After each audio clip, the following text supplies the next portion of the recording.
What's up, gamers? Welcome back to another not meta update, actually. This is something a little bit different. My name is Joshi Howard, and people have been requesting that I go over the guard lists that are going to be at the WTC, the World Teams Championship 2026. Um, First thing, if you do not know, if you do not know what the WTC is, the World Team Championships is a event that happens every year, and it's kind of like the World Cup of Warhammer. Uh, if you aren't familiar with teams in general, I do have an older video, older Joshi rambling talking about it. But big thing about teams is you have to build a composition with, in this case, 7 other members. So you have a team of 8, and you cannot repeat any factions. So you can only have one guard player, you can only have one Space Marines player, you can only have one Demons player, etc., etc. One of the big things that does catch a couple of people off guard is if you have a Blood Angels player, you cannot also have a Space Wolves player because you must have only one Adeptus Astartes Codex per team. The other big thing is that everyone that is going to be on your team, you can only have you have 8 players, and you have to have every disposition at least once and no disposition more than twice. So you can have one recon player, you can have 2 recon players, you can have 2 purge the foe, you can have 1 disruption, etc., etc. So it does have a big effect on like what armies you are allowed to play. The last big thing is through a series of pairings, you will basically draft your players up against the players of the opposing team. And there's a lot more to say about that, but basically, what's going to happen is your 8 players are going to get paired off against their 8 players, and you don't care that much about who wins any given board. You care a lot more about how much you won or lost by. So if you win a close game, like let's say in a singles game, you won 100 to 99, right? That is going to be reported as a draw. It's called a 10-10. You needed to get a difference of more than 5 points in order to get that first point. However, if you were to win a really big one, like 100 to 49, that would be 20 points for your team and 0 points for the other team. And then you got to add up all the points between the two teams. I believe the win margin at WTC is 86. So between the 8 tables, your team needs to get 86 points out of a possible 160 in order to get a win. If you get between 85 and 75 points as a team, you will come back with a draw. Um, there's a lot more to be said about teams in general. This isn't really the video about that, so let's go ahead and talk about some of the lists that we are going to be seeing. I'm just going to be going through them in alphabetical order by team name. So we're going to start off with Team Bulgaria, where Pavel Yanachkov is going to be playing Mechanized Assault plus add human auxiliaries in the Recon detachment. Um, he's going to be playing a Scion Command Squad with Vanguard Honors, Yark, and then 10 Scions with Meltaguns. Solo Commissar, Gaunt's Ghost, and Ogrim Bodyguard, which looks like it is going to have to be attached to the Scion Brick. An Engine Seer with Sacred Unguents, so you point at a transport and give it full reroll hits. Centaur, Chimera, 1 unit 6 Bulgrin, 1 Kedian Recon, 2 units of Catachan Las Cannons, 2 units of Kazarkin, 2 units of 5 Krieg Engineers, 1 unit 6 Ogrin, and a Stormlord. So this is a bit of an interesting list, right? It is, of course, Mechanized Assault, which has recently been moved. What was it before? I think it used to be Purge. It is now Recon, and then add human auxiliaries. So, a couple of interesting things about this is the Commissar does not have the enhancement, so it is not going to be able to join the Bulgrin or the Ogrin. However, it can hop into a transport with them and order them.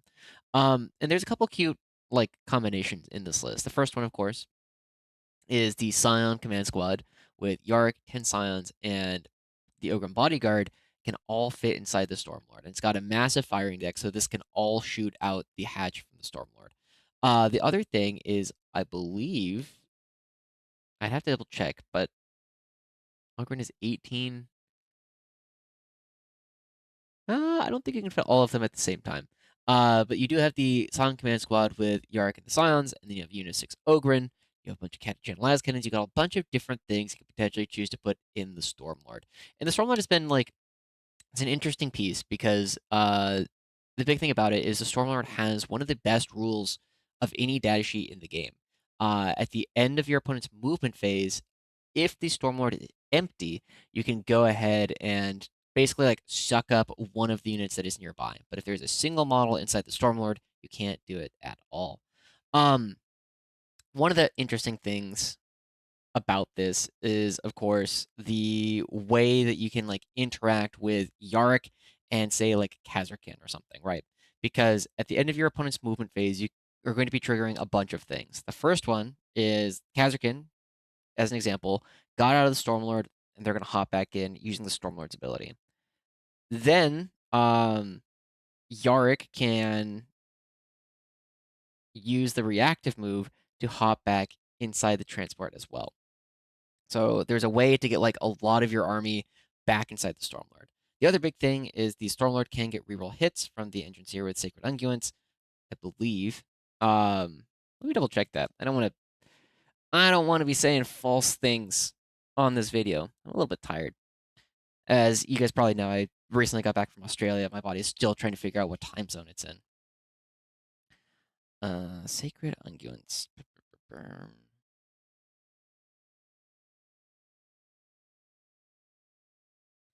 Sacred Unguents. Excluding Titanic. So you can't give the full rerolls to the Stormlord. But it is going to be something that you can put on the Centaur. It's something you can put on the Chimera. And full reroll hits on the Centaur is, kind of cool. There's a lot of attacks. You can also do it on the Chimera, which is like okay. They're all like kind of interesting, but the big thing, of course, about the Secret Unguents is like you're not going to be getting the +1 to wound on the Centaur or like the contents of the Centaur, the contents of the Chimera. They're just going to be re-rolling hits, which is like not bad. Um, but yeah, so this is an army that's got like a lot of stuff in it still. You still have a lot of tools to like score your recon, but one of the issues that you're going to kind of experience with this is if you're going to be playing this up against something like Purge the Foe, because it has so many things, it is oftentimes not that difficult for your opponent to get the triple consecrate off relatively early. You're going to have to play it relatively slowly, which this kind of army is like, it's okay at doing, but it's not something that it's really excited about. It's not super exciting into like a lot of take and hold armies, but because you have so many like medium quality shots, especially coming out of something like the Stormlord, which has the 20 mega bolter and then the 15 twin linked heavy bolters, like you can actually do decent work into something like orcs. So there are ways to like play up against a take and hold. You do have like enough stuff, but it's not a list that is going to likely be blowing out much of anything, right? You do have to be very careful about the fact that this is probably not going to be getting big scores into a lot of opposing armies. I would guess. Let me look at the rest of the composition because I have Prio 1000 Suns, Disruption at EC, Recon Custodes, Take and Hold Tyranids, Take and Hold Orcs, Recon Guard, Priority Salamanders, and Purge Demons.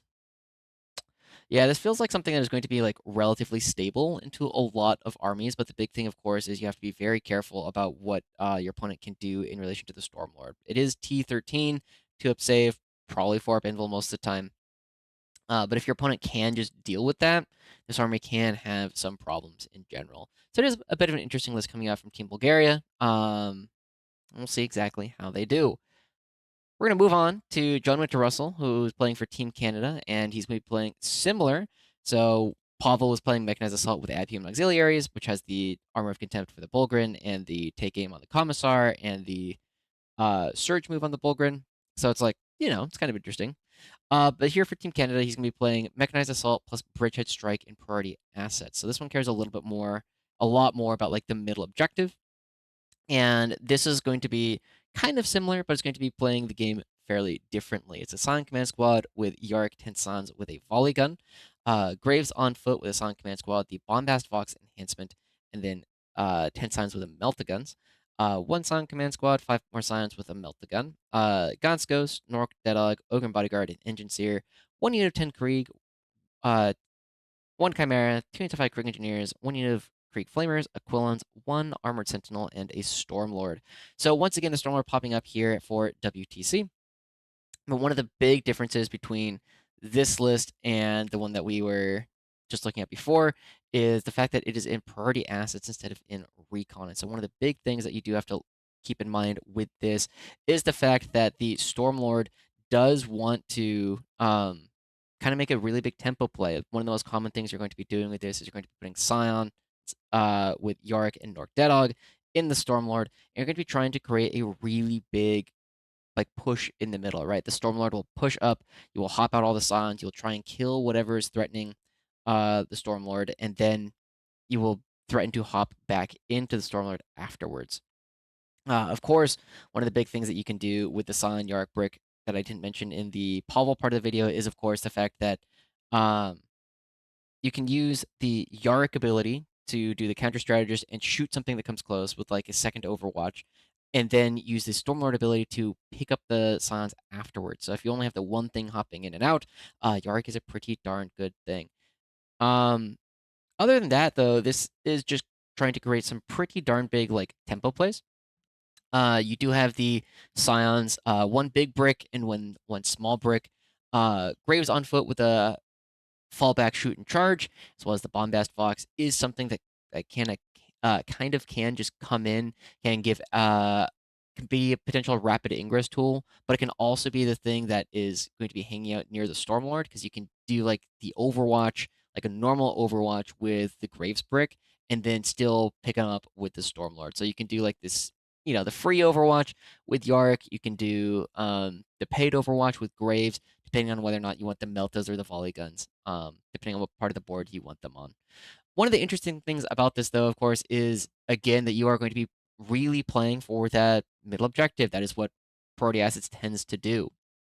Um, this does have a better matchup into a lot of the take and hold lists, partly on account of it is going to be in priority assets, where you do have enough dudes just hanging out in order to make sure that you can score a lot of primary. You will generally be getting a lot of primary in the prior versus take and hold, and you still have pretty good tools to like clear out things like orc. So I feel like this is kind of trying to target those kind of lists in general. However, it is going to be you don't have like there's not a very high unit count. This is once again relatively vulnerable to armies that can deal with the Stormlord through the 4-up invul. So you'd have to be very careful of playing into things like um, any kind of Super Oath, right? Any kind of Codex Marines. This is going to be like a very big, I don't want to say gamble, but it's going to be very vulnerable to having really high variance in a lot of those games. Overall, though, Team Canada, it is an interesting list. I'm excited to see how this one does. I do like this one. I think this is a little bit better if you're trying to play some kind of singles things. But of course, the big thing, of course, both these lists very vulnerable to just getting walled by something with Oath of Moment that can just kill the Stormlord, and then you lose a lot of your rules, right? Bridgehead Strike will lose the +1 to hit.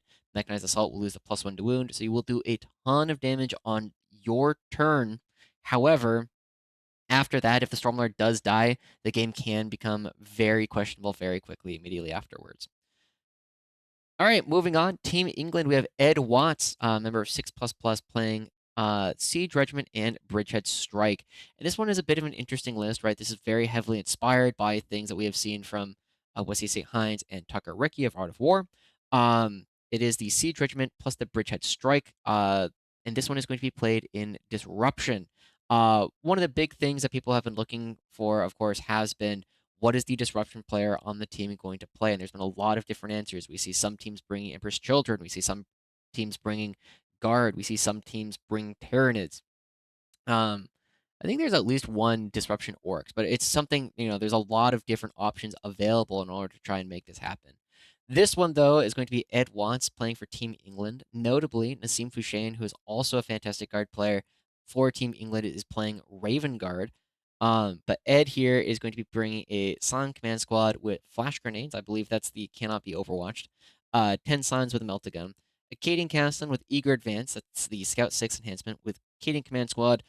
In the list building, they did mention that Nork Deadog is attached. However, that is not something you have to do in the list building portion because it is attached at the declare battle formations.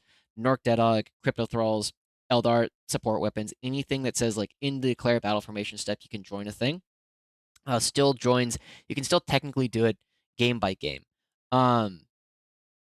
Anyway, a Scion Command Squad Legacy Sidearm, so I think that's an extra shot on the pistol. So like 2 shots on the plasma pistols, like sure. A third Scion Command Squad with 10 Scions with Melta, God's Ghost, Ursula Creed, 2 Canadian Recon, 3 Catachan Lance Cannon, 2 into 5 Krieg Engineers, 3 Krieg Glass Cannons, and a Scout Sentinel. So one of the big things looking at this list is it's got a lot of like superficial similarities to the list that I played this last weekend, but a couple major things. Of course, I was playing in priority assets, and I was trying to focus on like killing infantry a little bit more effectively, which is why I dropped a lot of the las cannons, brought Kazarkin and Chimeras. This one has all of the las cannons, and one of the things that you immediately kind of look at with this is there's a lot of units in this army, and they can't necessarily all be ordered at the same time.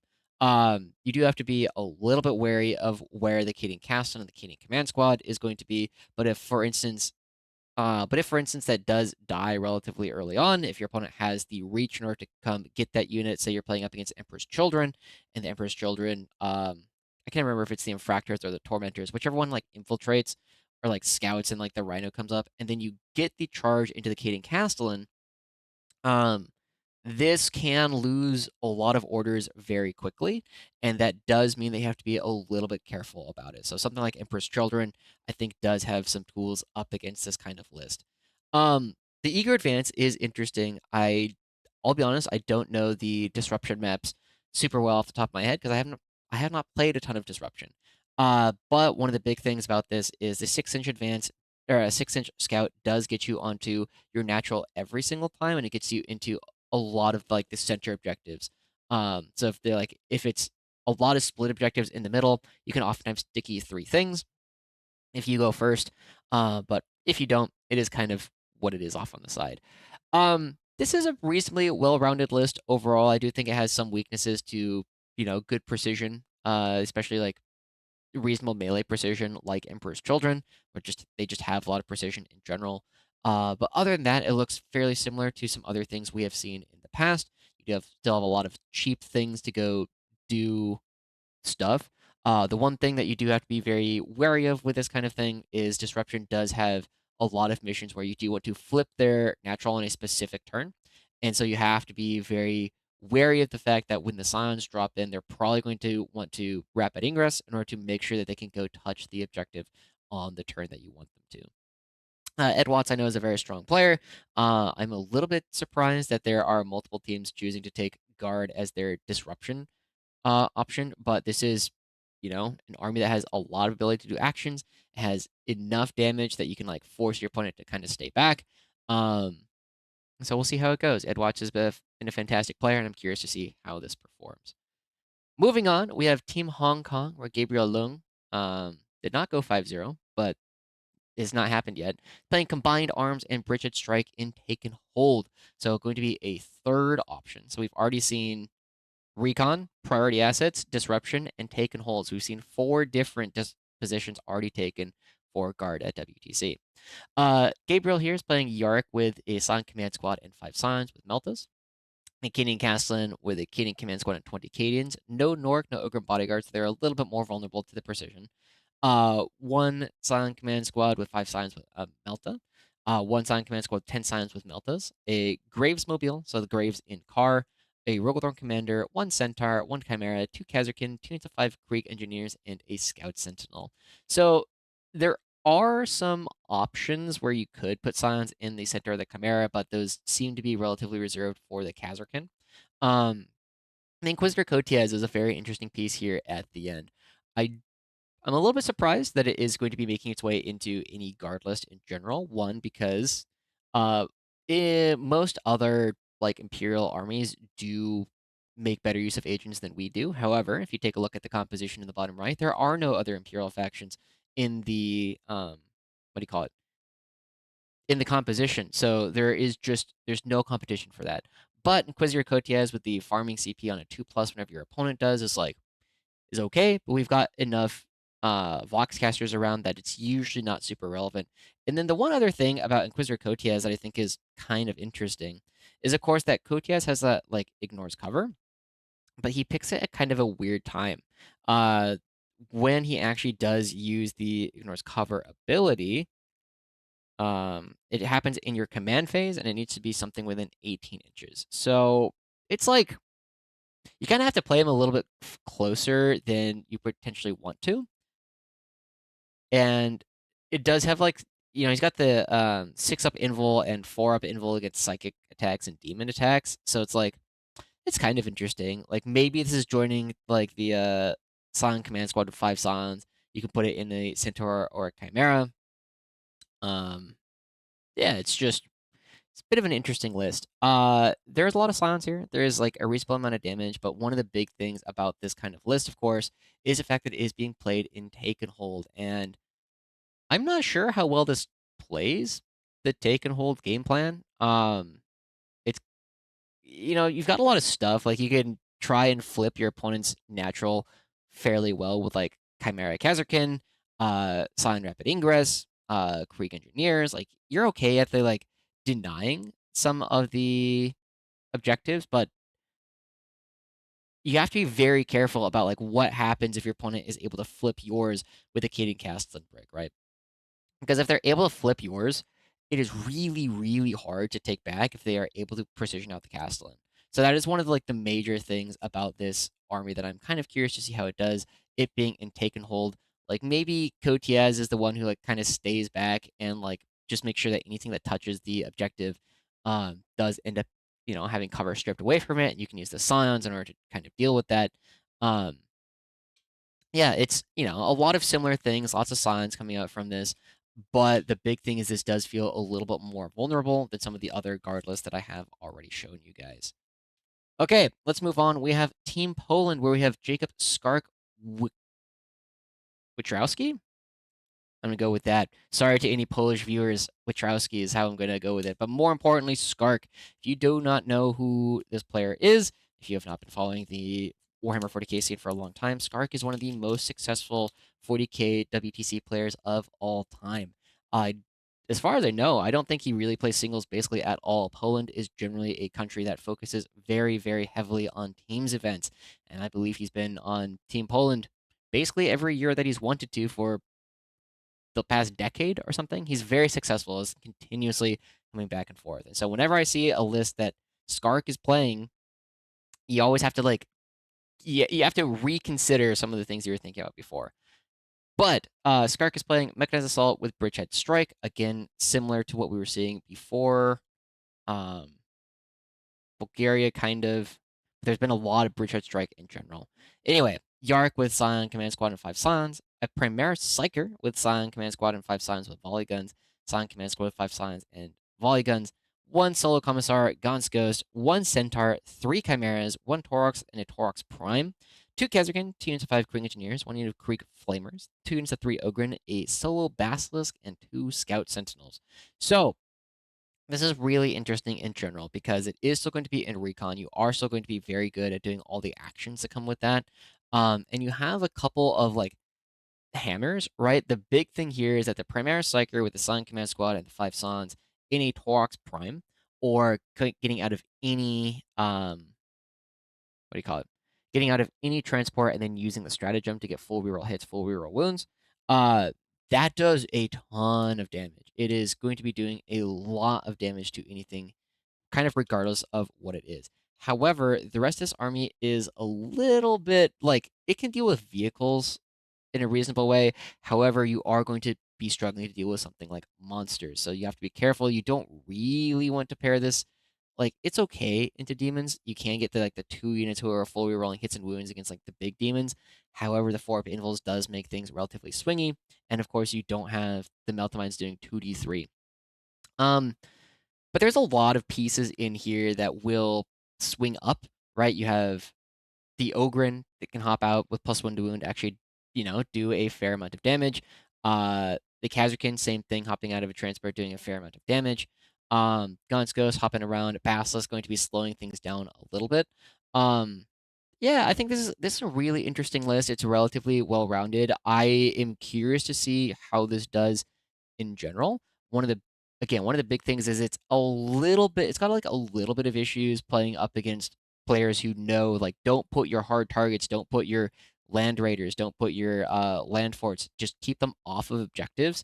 And then a lot of the damage coming out of this list is going to go way, way down.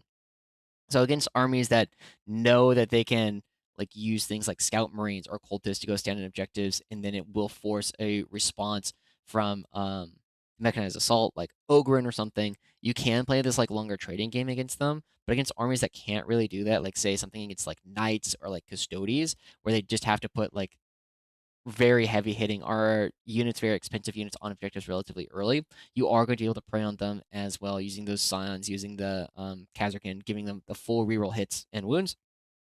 And you will be able to like have tools there as well.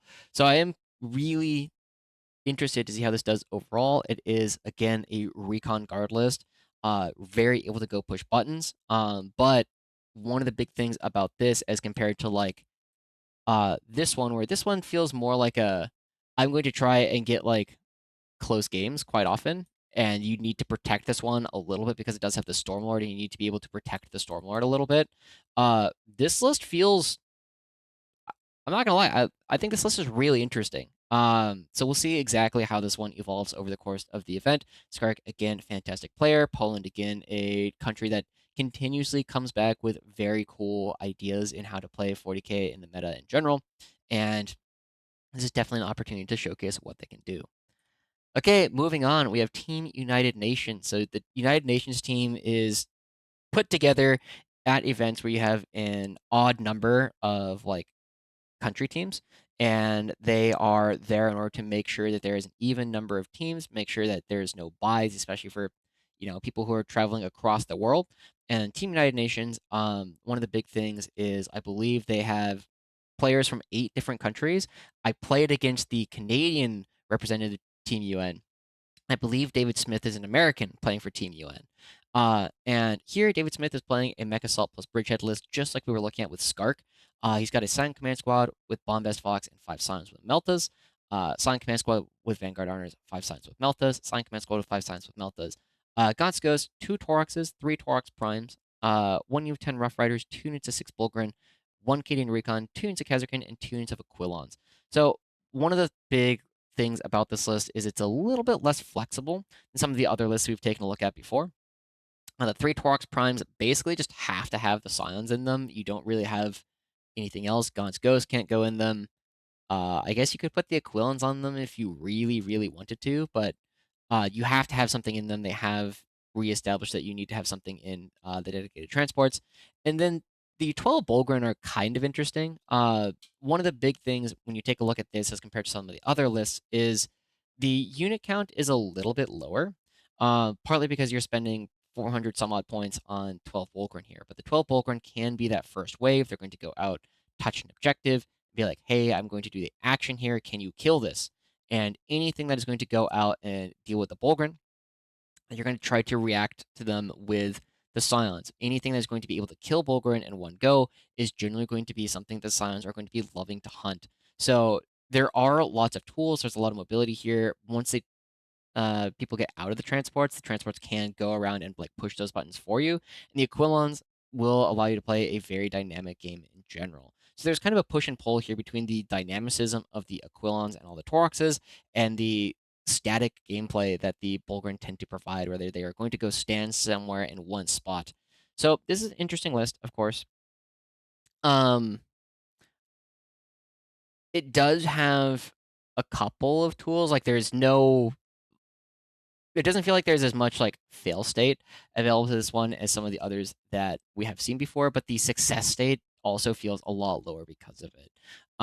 The Bulgrin are going to give you a lot of protection against things like um, damage to melee, so stuff like Blood Angels and some World Eater builds really, really hate dealing with Bulgrin, but there are other World Eater builds. There's like Orc builds that don't really care about dealing with Bulgrin. They're just going to try and go out. One of the other big things that I am not super worried, but like slightly worried about this kind of list is its ability to deal with orcs in general. The recon versus like take and hold matchup is tough with this kind of list because it's the engage in all fronts recon build or recon mission, which is like, not really something you're super keen on doing in general. But this is one where we will have to see. I think this is trying to avoid playing against a lot of take and hold lists unless they have a couple of big things he can go punch, which is generally not how a lot of take and hold lists are built. Okay, Lastly, we have Team USA, Wesley St. Hines, aka Nemo the Fish, playing Siege Regiment and Bridgehead Strike in Disruption. So it's got a lot of superficial similarities to the one that we see from Ed Watts. This is very similar to what we saw Tucker Ricky play at can't remember what the event was called. But anyway, so it's got a lot of similarities there. And it is going to be here in Disruption. Um, one of the big things, so one of the things that this is speculation. This is entirely speculation. Is trying to figure out what army because like recon is kind of a premium disposition right now. You do want to make sure that you have armies who are like really able to push with recon, and so then the question then becomes, what do you do with disruption? Do you have a Tyranids player they want to have play disruption in like subterranean assault? Perhaps is there a Synaptic Nexus Tyranid build? Is there a Cult of Speed Orcs build? Is that what you want to do with your Orcs? And I feel like this is another one where the guard player is kind of filling that hole. One of the things that the Codex has generally been good at for a long time, the faction has been very good at, is it can do a lot of different things due to the strength of like the army rule and sometimes the data sheets as well. But in this one, Wesley St. Hines is also going to be playing Siege Regiment with Bridgehead Strike. And this one, 10 Scions with a Scion Command Squad with volley guns, Cadian Castellan, Cadian Command Squad, 20 Cadians, same thing again, and then another unit of Scion Command Squad and 10 Scions with volley guns. Gaunt's Ghost, 2 Ogren Bodyguards, and Ursula Creed. So one of the big things that we are seeing here is the Ogren Bodyguards will give you a bit more protection against things like Emperor's Children, where the precision is coming through with the 4-up Vilno Pen.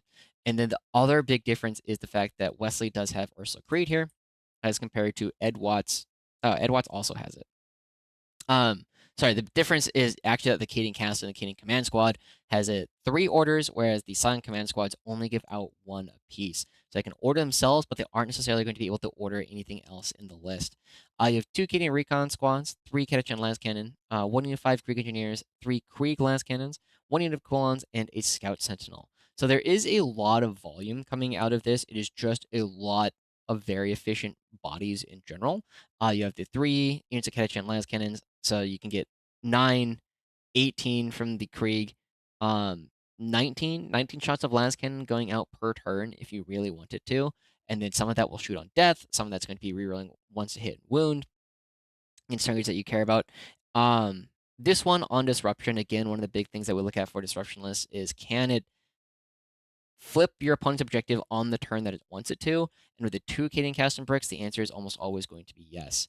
You also have a little bit of freedom here with the Ogren Bodyguards. They're usually going to be attached to the Cadian Castellans, but if you ever need to start a Scion brick on the board, Ogren Bodyguard can attach there as well. So a little bit more freedom with the order economy here coming out from Wesley versus the list that Ed Watts was bringing. Other than that, a lot of similarities. What else was different? Yeah, it's mostly the fact that Ed Watts has taken Scion Command Squad, a couple of enhancements, Verse and a Krieg Engineers, as opposed to a couple of Ogren Bodyguards, as well as the Cadian Castellan Brick. So it is going to be like kind of a trade-off. One of the big things, like the Cadian Castellan Brick versus the Scion Brick, they do like kind of similar damage, but you get an extra 10 bodies in the Cadian unit, or 11 with the Cadian Castellan. You get the Ogren Bodyguard as well, which has this like Russian nesting doll effect. And then Scions get +1 save, just built in, and then um, basically like plus, oftentimes +2 to hit because you have the Bridgehead Strike there as well. So there are, there's a lot of interesting things going back and forth between these two lists. Between the two, I am naturally going to be showing preference to the Americans. I know Wesley very well. I talk to him fairly often. I'm excited to see what he does. Yeah, and that's it. So just like a quick recap of what we've been going over, right? I think we have everything except for Purge, right? Bulgaria playing mechanized Abhuman in Recon. Canada playing mechanized Bridgehead in Priority. England playing Siege Bridgehead in Disruption. Hong Kong playing combined Bridgehead in Take and Hold. Poland playing mechanized Bridgehead in Recon. UN playing mechanized Bridgehead in Recon. And then USA playing Siege plus Bridgehead in Disruption. So there's a lot of Scions, there's a lot of las cannons, there's a surprising number of transports coming out. I think if you're trying to like copy things for like your singles games or for your like team stuff, the things that I would look at if you are already like a guard player, if you already have, a fair amount to like play around with, I would recommend testing the John Winter Russell list. This is something where you can be a bigger part of like your team's wins in a lot of ways, simply because it is something that can push in a couple of important ways. Um, I would also recommend testing out Skark's list. This is definitely one where if you like playing mechanized in general, this is fairly similar to some stuff that we were seeing towards the tail end of 10th edition as well. It's got some unique pieces here, of course, the Basilisk and the Primaris Psyker, and Yarick, of course, going to be changing things a decent amount. And then, of course, this one, if you need a disruption player and you enjoy playing this style of list, I do think this is going to be a pretty darn good disruption list as well if your team needs one. I will not be playing it. I don't enjoy this kind of list, but that is on me. That's it. It is time for me to go get dinner started. So I hope you guys have enjoyed taking a look at all of these lists for WTC. The event is happening in like a week. So good luck to all the participants. I hope this has been useful for the rest of you. We'll see you guys all next time. Bye bye.